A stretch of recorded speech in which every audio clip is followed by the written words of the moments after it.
Die broer, hy man is dronk. Hy is uit my broer. Hy is letterlik, nou, hij was een caravan, met zo'n mensen pas huis. En die caravan nou, ek is mos al vroeg, ek het al beginnen nuchter raak.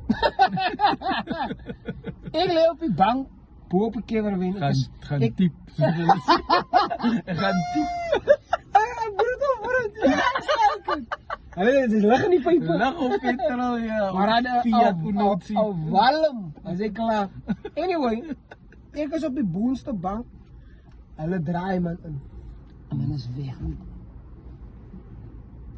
Eerste keer dat ek dit gesien het, en ek het het nooit weer gesien, want ek het nooit weer in hy situation geplaas. En 'n goose het 'n crash op die man gehad. Sy kom in met this true story. Sy kom in, en man is weg. Sy vrees aan die man. Terwyl hy weg is, my broer. Nou is my question. Ek weet nie of hy gesien het ek is daar nie. Ek was ook nog nie 'n tikkelinkie mens. Ek het nie gesien ek is daar. Maar as ek nie daar was, wat anders kon gebeur. Nie dat hy enige iets, ek dink hy was seker so pap, hy sal niks kon, but was dit reversed? Ja. Was dit reversed? Ja. So my questions is wat, hoeveel man se lewe klaar as dit reversed was. Even net vir die vry, al het dit nie eens verder as hy gegaan nie. Even net vir die vry. Nou ek weet nie, ek het nog nooit vir hom gesê nie.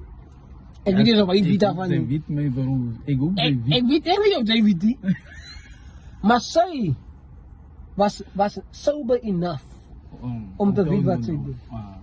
So, hy is ook kom, ek dink dit genoem vroeger HIV of TB. Ja.